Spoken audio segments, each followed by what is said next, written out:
Estrelas, satélites e planetas ajudaram o homem a traçar rotas e programar colheitas. Mas também ocultaram o mistério de saber se estamos sozinhos no universo. Movidos por essa pergunta, todos os dias milhares de recursos são empregados para a investigação espacial. Muitos acreditam que a resposta pode estar em nosso próprio planeta. Os campos de plantações podem ser a chave para compreender o que se esconde por trás das histórias de OVNIs. Nas idílicas paisagens rurais, estranhas aparições interrompem a paz dos moradores, causando assombro entre a comunidade científica e os investigadores do fenômeno OVNI.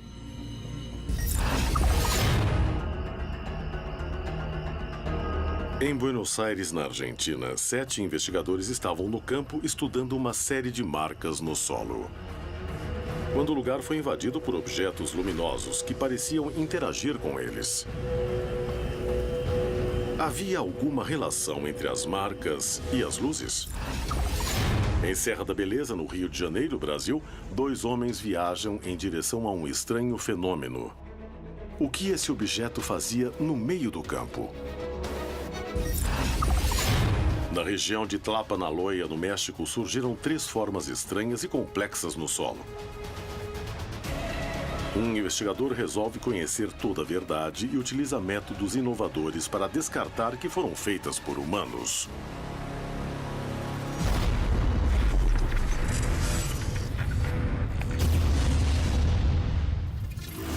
Contato extraterrestre. Hoje apresentamos OVNIs e sinais.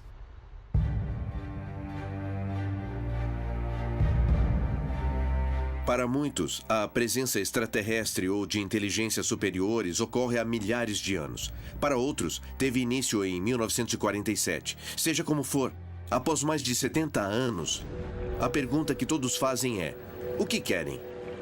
Existe uma grande quantidade de fenômenos que acompanham indiretamente o fenômeno OVNI.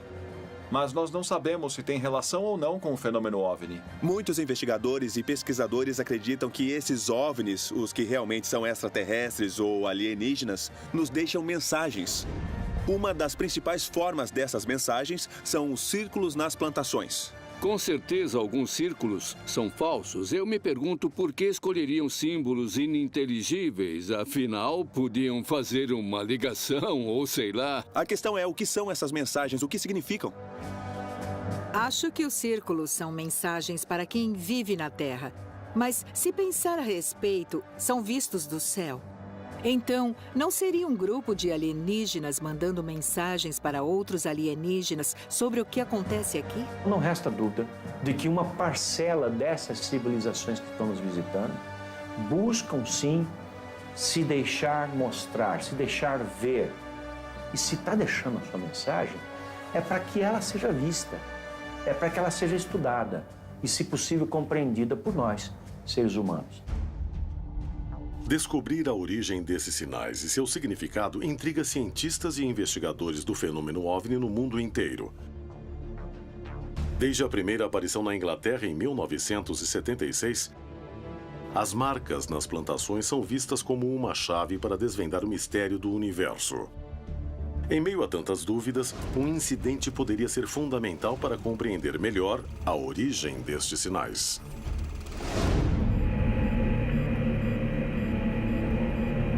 No dia 4 de março de 1986, 7 investigadores foram para a província de Buenos Aires, na Argentina, para estudar de perto uma série de fenômenos OVNI.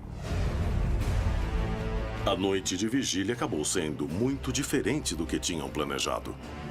Em 4 de março de 86, foi mais um de tantos dias que íamos investigar no campo para ver alguma coisa. Mas foi um dia que ficou marcado para nós. Até hoje me lembro que foi o caso que mais me marcou e que me lembro como um encontro mais próximo entre o OVNI e o investigador. Luiz Burgo era um membro da FAO, um grupo de investigação do fenômeno OVNI que estudava uma série de relatos de luzes e marcas no solo. Seus mais de 15 anos de formação não o tinham preparado para imaginar o que ele e o restante do grupo estavam prestes a testemunhar.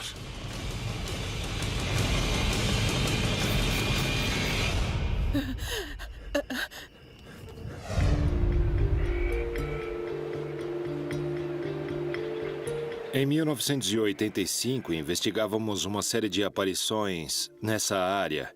E geralmente fazíamos as vigílias de OVNIs, os trabalhos noturnos de investigação de campo, na região do balneário de Atalaia. O pessoal de lá via luzes e começamos a investigar as plantações de Atalaia. Até que apareceram 150 marcas. Era praticamente um santuário de OVNIs.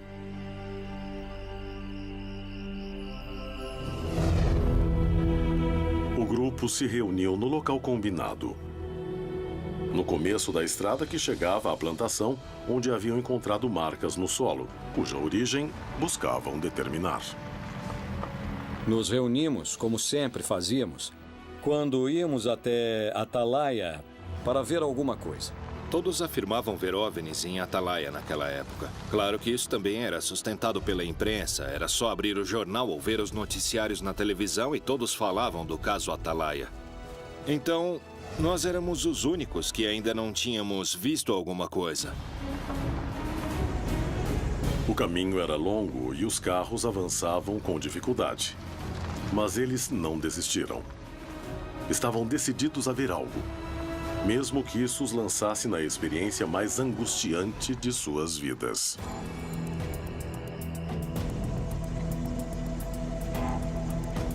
Nós fomos olhando e falando do fenômeno, querendo ver alguma coisa. Estávamos conversando normalmente, sem imaginar o que iria acontecer.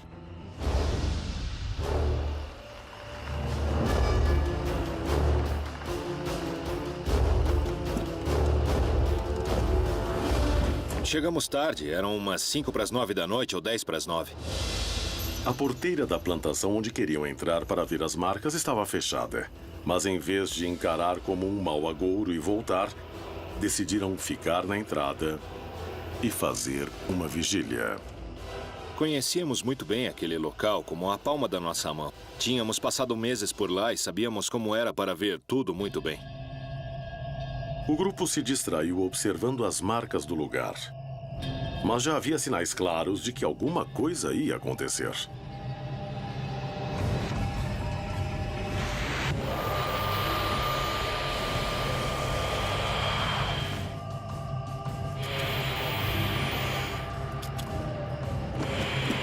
Logo que descemos dos carros, o Fernando falou: "Olhem aquilo." Eu olhei no horizonte e vi duas luzes. Nos viramos e lá estavam os dois objetos não identificados, praticamente em cima do vilarejo. Foi incrível. Uma coisa estranha. Não tinham forma, eram duas luzes, bem grandes, talvez um pouco menor do que uma estrela brilhante. E eles ficavam mudando de cor. As cores eram vermelho, verde e amarelo que mudavam. E o mais estranho foi que vinham do rio. E quando falamos para todos olharem, na mesma hora eles ficaram parados. Daí começaram a se movimentar juntos e girar entre si. Ficavam se cruzando. Às vezes parecia que era uma só, porque ficavam uma atrás da outra, como se brincassem.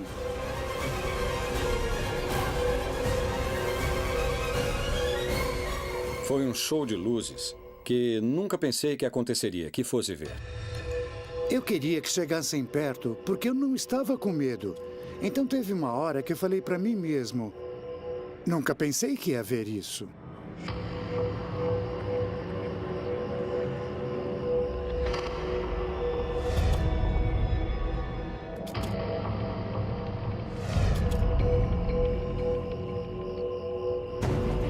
Todos sabiam que presenciavam algo único e buscavam uma explicação. Mas rapidamente o clima de expectativa passou a ser de nervosismo quando uma das luzes começou a se aproximar perigosamente.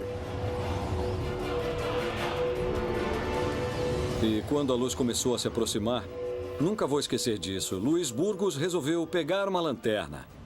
Começou a se aproximar da gente. E nós tínhamos uma lanterna, então cada um ia ligar a sua e ia sair correndo, porque a luz ia descer e nos matar. E aí, falou. Espero que alguém fique para contar. Olha, se acontecer alguma coisa, é só ligar a lanterna, tá? Acho que isso assustou todos nós, porque ele supostamente era o mais preparado. A mudança de comportamento das luzes os aterrorizou. Um por um, perceberam que testemunhavam algo desconhecido. Poucos minutos depois, a luz retrocedeu e voltou à posição original. Eu tive a sensação de que quem estivesse dentro daqueles aparatos tinha nos detectado. Então, para mim, foi uma espécie de contato a nível visual. Nós os vimos e eles nos viram.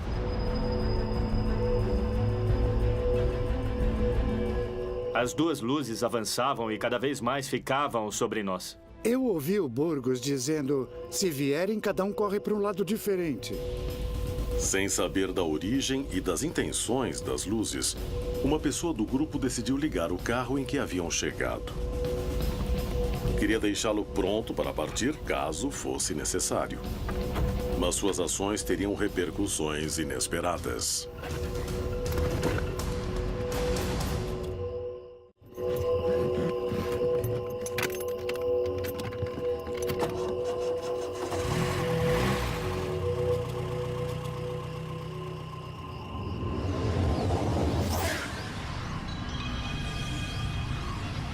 Vai logo, apaga o farol, Era apaga! como se os dois objetos quisessem nos assustar, nos fazer fugir dali. Como se tivessem a necessidade de descer naquele lugar onde havia as 150 marcas que tínhamos observado e estivéssemos atrapalhando, como se dissessem, pessoal, saiam daí porque temos que estacionar.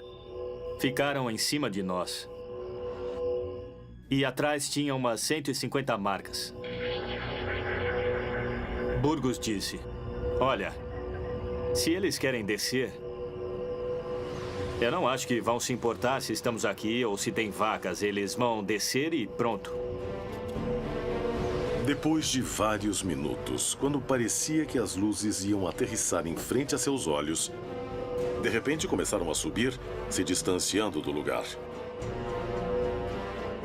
Alguns acharam que o pior já tinha passado, mas estavam apenas começando a vivenciar algo ainda mais misterioso. Eu continuei olhando as duas esferas menores. E aquelas duas esferas que estavam brincando começaram a subir e sumiram.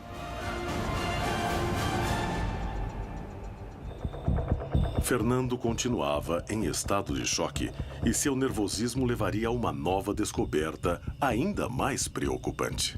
Quando partiram, as duas luzes foram bem devagar, as duas se juntaram e foram bem devagar. E nós ficamos lá um pouco, passamos alguns minutos conversando e comentando, alguns emocionados, outros nervosos, e num determinado momento...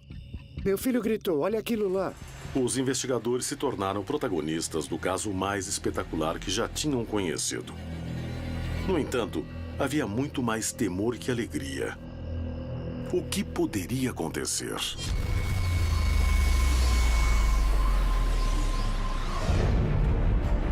As histórias que envolvem supostos sinais se repetem por toda a região. Mas poucos casos despertam tanta curiosidade e fascinação como as marcas que aparecem da noite para o dia nas plantações.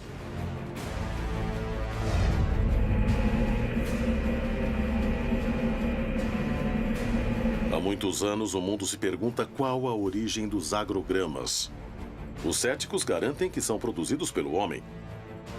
Mas quem acredita diz que são feitos por uma tecnologia que não pertence à humanidade. É hora de investigar qual é a verdade por trás desses sinais perturbadores. Na última década, esse tipo de marca tem aparecido em plantações da América Latina. Em Tlapanaloya, no estado do México, os agrogramas começaram a surgir em 2011. Estava no campo andando pela plantação e encontrei as figuras. Muito bem feitas.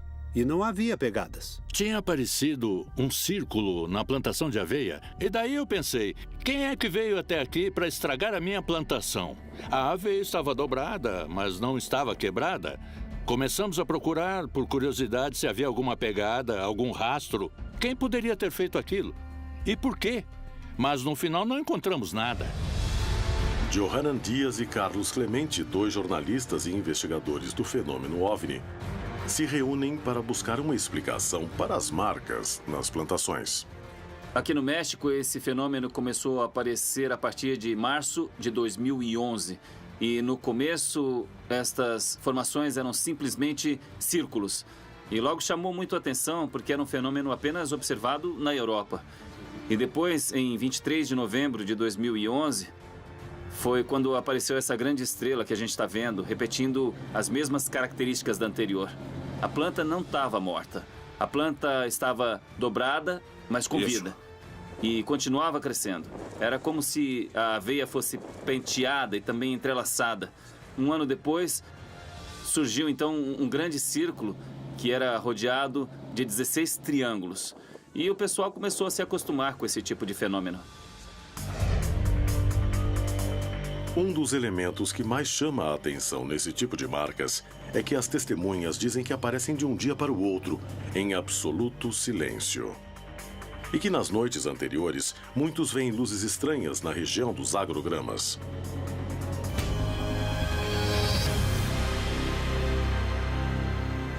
Johanan decide que é o momento de conseguir algumas provas e tentará fazer o mesmo tipo de marcas.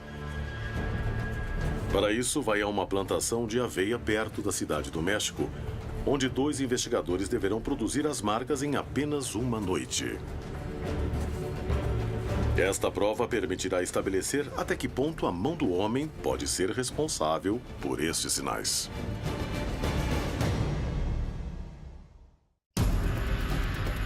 Na Argentina, um grupo de especialistas foi investigar um local com uma grande quantidade de marcas no solo quando foram cercados por luzes estranhas. Em Tlapaloloya, no México, o jornalista Johanan Dias tentará recriar um agrograma para comparar com outros que aparecem na região. Ele conseguirá encontrar a verdade? Em Serra da Beleza, no Brasil, um homem viajava sozinho por uma estrada quando se deparou com um objeto que mudou sua vida para sempre.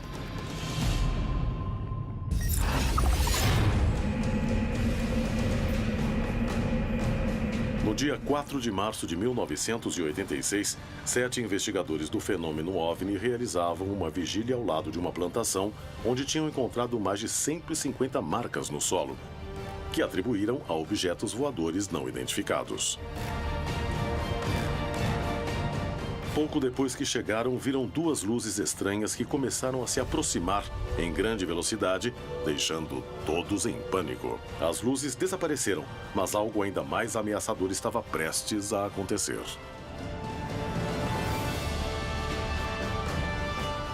E apareceu uma luz forte.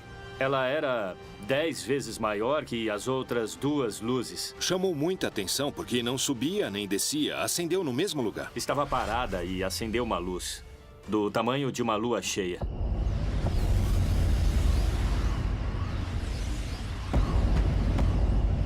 E eu vi que veio em nossa direção, de uma maneira ameaçadora. Branca, enorme e agressiva, como se fosse bater em nós.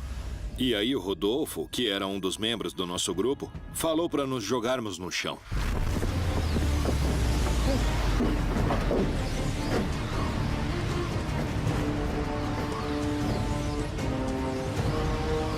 Veio com tudo na nossa direção.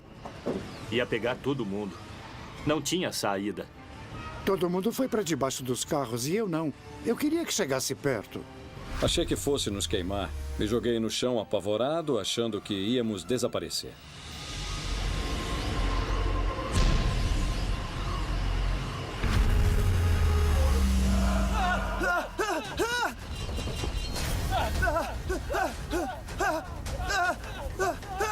E aí uma pessoa do grupo começou a correr e entrou em um estado de pânico maior que dos outros. Quando alguém perde o controle, infelizmente, pensa no pior.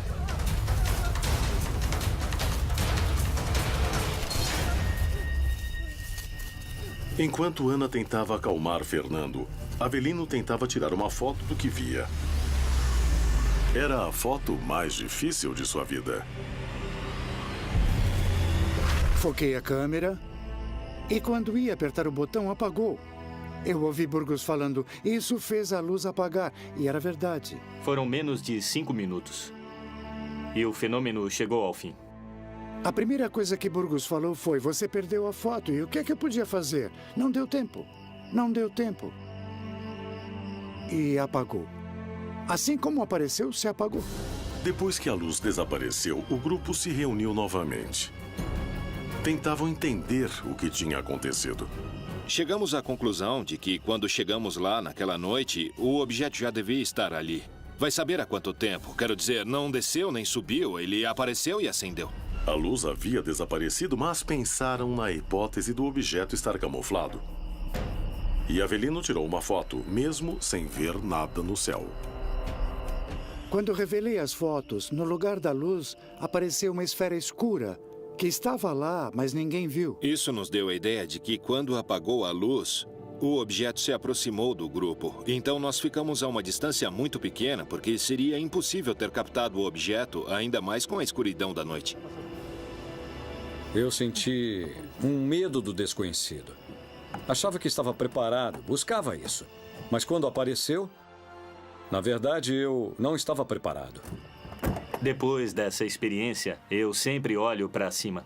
Você começa a considerar algumas coisas depois. Se estavam tripulados, se havia alguém, por que veio para cima de nós? Um monte de perguntas que, depois, com o tempo, ficam na sua cabeça até o dia em que você morrer. A noite de 4 de março de 1986 ainda guarda mistérios que os investigadores não puderam resolver. Os acontecimentos dessa noite provam que estamos diante da presença de seres de outros planetas ou se trata de eventos explicáveis. Havia uma relação entre as quase 200 marcas que apareceram no solo e as luzes que apareceram naquela noite? O caso que ocorreu em Atalaia não é o único da região em que testemunhas encontraram marcas estranhas na Terra. O fenômeno dos agrogramas apareceu na Inglaterra em 1976. Desde então, essas estranhas marcas despertam o fascínio da população e intrigam a comunidade científica, que ainda discute quem as fez, com que finalidade, qual o significado. Poderiam ser produzidas figuras geométricas que nós, a distribuição espacial das figuras, seja qual forem os signos que retratam o significado deles. Quem os faz tem uma mentalidade e uma cosmovisão muito parecida com a nossa. Até onde é possível serem feitas pelo homem? Seriam algum tipo de mensagem? Eu não sei se há uma mensagem para a raça humana de extraterrestres. Eles são provocados por uma inteligência. Essa inteligência está deixando ali a sua marca, a sua pegada, o seu sinal. Será que alguma dessas civilizações quer se comunicar com a gente? Esses fenômenos estranhos começaram a se apresentar na América Latina. E assim como na Europa, aparecem de uma noite para outra. E as testemunhas nunca veem nada fora do comum, além das marcas. Além do significado dos desenhos, os investigadores se perguntam: quem será o responsável? Johanan Dias, jornalista e investigador do fenômeno OVNI, tenta recriar um agrograma. Poderá descobrir o que se esconde por trás deste mistério? Cosme, tudo bem? Prazer te encontrar. O prazer é meu. Obrigado. José Luiz, como está? É um prazer. Nos encontramos de novo. Perfeito. Bom, a ideia é tentar simular estas marcas que apareceram faz alguns anos para ver qual seria a diferença e se realmente são feitas por objetos voadores não identificados. Ou para confirmar a possibilidade de que alguém tenha feito estes agrogramas que apareceram aqui nesta região. O que acham? Achamos que é possível fazer. Claro. Agora, que tipo de ferramentas vocês precisam para fazer essas figuras? Olha, a ideia é usar uma ferramenta muito simples, sabe? Bastante prática e fácil de ser transportada. Para que ela não faça barulho, que ninguém perceba o que está acontecendo. A ideia seria utilizar um tubo. Por que um tubo? Para não quebrar as plantas e deixar tudo bem amassado. Como se estivessem penteando toda a área? Isso, e sem quebrar.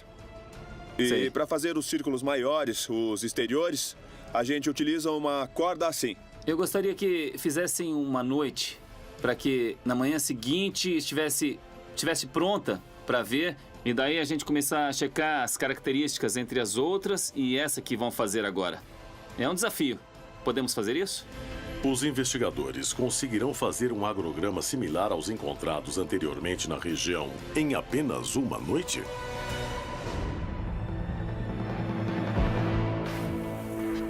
Os dois investigadores trabalham durante a noite. A regularidade do terreno semeado facilita um pouco a tarefa. No entanto, a falta de luz e ferramentas que fazem barulho são uma limitação que os prejudica.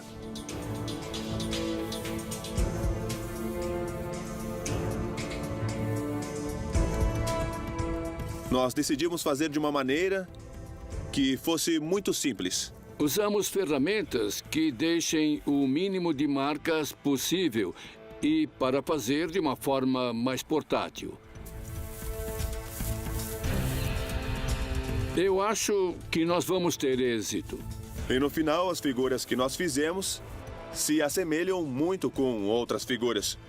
Após uma noite de trabalho, os especialistas deixaram as marcas prontas para analisá-las na manhã seguinte. Conseguiram descobrir o mistério por trás dos agrogramas? Será que existem mesmo sinais que confirmem que somos visitados por seres de outros mundos? No Brasil, na Serra da Beleza, um homem dirigia sozinho em uma estrada à noite. Uma luz potente foi uma das maiores surpresas de sua vida. Há alguns anos, começaram a aparecer agrogramas na América Latina. E o México é um dos países onde mais foram encontrados. Enquanto os céticos garantem que não passam de marcas feitas pelo homem, outros sustentam que são o trabalho de uma tecnologia que não pertence à humanidade. Johanan Dias, jornalista e investigador do fenômeno OVNI, se dispôs a resolver essa dúvida, ao tentar fabricar marcas similares em tempo recorde.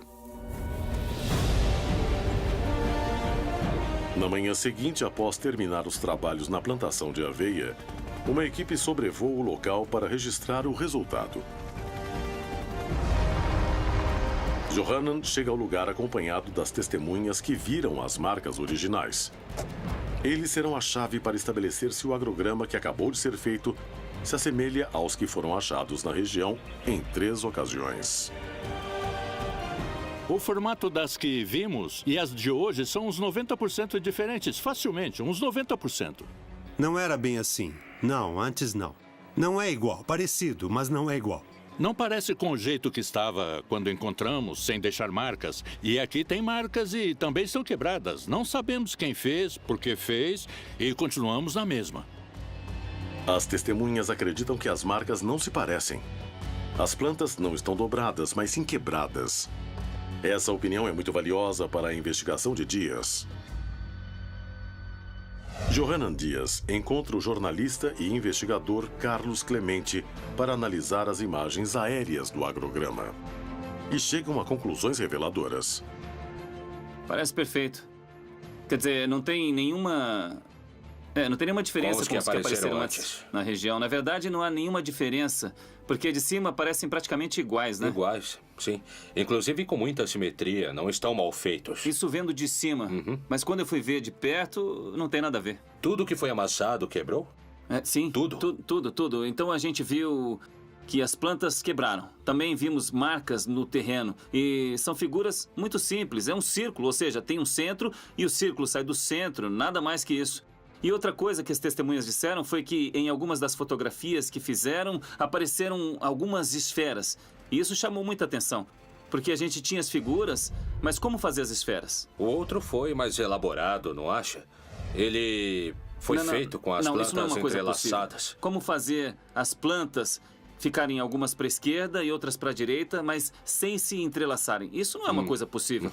Mas eu acho que este desafio funcionou muito porque a gente conheceu mais sobre os agrogramas que realmente apareceram e os agrogramas que não têm nada a ver com esses objetos voadores. Agora tem um parâmetro para saber quando é feito por pessoas e quando não tem uma explicação, não é? Exatamente. Eu acho que deu muito certo e isso vai ajudar bastante. Johanan Dias conseguiu provar que a mão do homem é capaz de fazer este tipo de agrograma em pouco tempo e sem chamar muita atenção dos vizinhos. No entanto, a vegetação não ficou igual à dos outros encontrados na região. E não puderam evitar as marcas. Além disso, muitos agrogramas originais retratavam formas mais complexas. Eram maiores e vinham acompanhados pela presença de OVNIs nas noites prévias e de luzes raras dentro das marcas. Estamos diante da presença de verdadeiros sinais deixados por seres de outros planetas? Ou se tratam de desenhos produzidos pelo homem?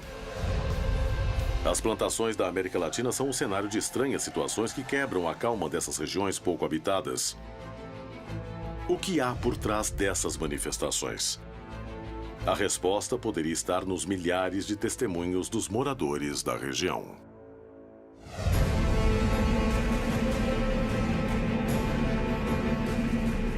Em uma noite fria de 1988, na Serra da Beleza, no Rio de Janeiro, Brasil, Alexandre dirigia totalmente sozinho por uma estrada quando teve uma experiência que o marcaria para sempre. Alexandre trabalhava em Santa Isabel e todos os dias voltava para a cidade vizinha de Conservatória, onde vivia. No entanto, ele não sabia que essa viagem estava prestes a se tornar algo que fugia totalmente de sua rotina. Eu era bancário na época. Numa sexta-feira eu fiquei até mais tarde no banco e vim embora nessa sexta-feira por volta de 10h30 da noite, 10h30 da noite. Alexandre seguia sozinho pela aparente tranquilidade da noite. Vinha escutando música no carro normal, o rádio ligado.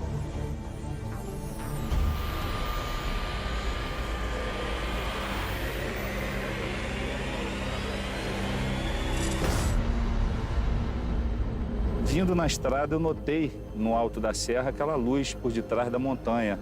É a Serra do Cavalo Russo, uma montanha de pedra e que essa montanha parecia ser a lua por detrás da montanha.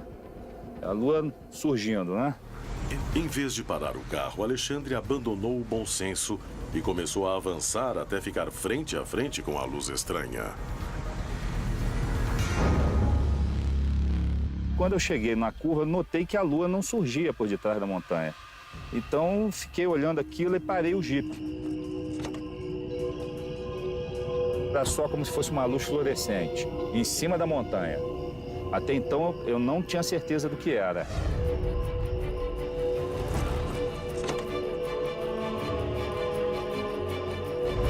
Mas quando eu coloquei o binóculo, eu fiquei com medo. Mas ao mesmo tempo que eu fiquei com medo, me deu assim uma vontade de ficar olhando aquilo e ao mesmo tempo com medo de querer voltar para Santa Isabel.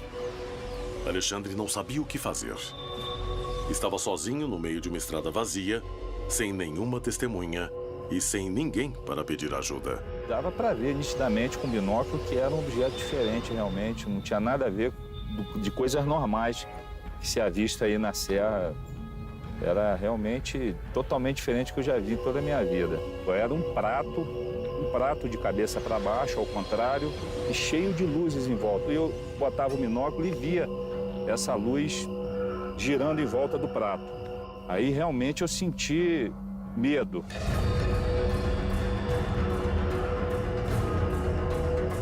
Fiquei observando o prato por volta de uns 15 minutos.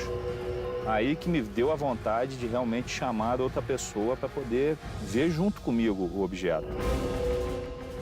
Alexandre conseguiu sair do estado de comoção em que se encontrava e tomou uma decisão. Resolveu voltar para Santa Isabel e procurar alguém que pudesse comprovar que o que estava vendo era diferente de tudo que conhecia. Rodei a cidade de carro, fui para lá, fui para cá e quase que eu não encontro ninguém, porque a cidade interior, depois de 10 horas da noite, não fica viva alma na rua. Quando eu já estava realmente quase desistindo, que eu fiz o retorno na rodoviária e comecei a subir para voltar para cá, aí que eu vi a igrejinha aberta assim, vi que tinha um velório lá e tal, desci do carro, fui lá dentro para ver se eu encontrava alguém conhecido.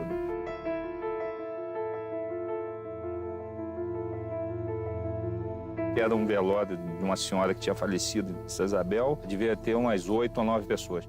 No velório, Alexandre encontrou Floriano, seu amigo e mecânico.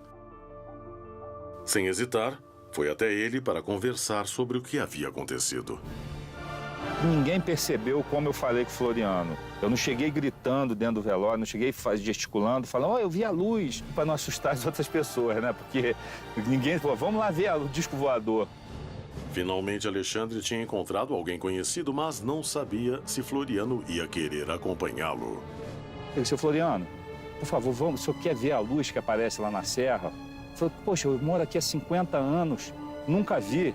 Poxa, vamos lá agora, Alexandre. O seu Floriano ficou impressionado e ansioso também para poder avistar o objeto. E fomos conversando, e ele foi, será que é verdade mesmo? Eu falei, vamos lá para o senhor ver, se estiver lá, o senhor vai ver o que eu estou vendo. Alexandre queria muito que a luz estivesse lá. Estava preocupado que seu amigo duvidasse dele. Voltei correndo também para ganhar tempo de encontrar o objeto na posição que estava, né, que eu deixei lá. Andei uns 10, 15 minutos, comecei a avistar de novo a luz no mesmo local.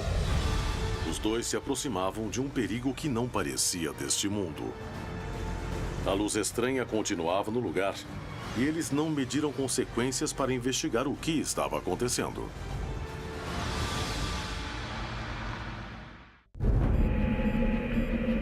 Alexandre dirigia sozinho por uma estrada vazia. Assim que viu algo que descreveu como um prato voador, decidiu voltar à cidade para procurar alguém para acompanhá-lo. Percorreu Santa Isabel inteira e encontrou Floriano, seu mecânico e amigo, que estava em um velório. Ele decidiu acompanhá-lo até o local da aparição, mas eles não esperavam o que estava por vir. Quando eu cheguei no ponto de melhor visão mesmo, nós viemos já pela estrada e já deu para avistar alguma coisa, mas não dava para pegar o binóculo e ficar olhando com o carro em movimento, né? Ele já olhou e já ficou meio assustado. Regalou o olho desse tamanho e falou, mas não é verdade mesmo? Caramba, que isso, cara? Peraí, deixa eu ver. Aí, seu Floriano, mas não é possível que eu tô vendo e tal, vamos parar para ver. Quando paramos, é aqui que eu parei, melhor ponto de visão.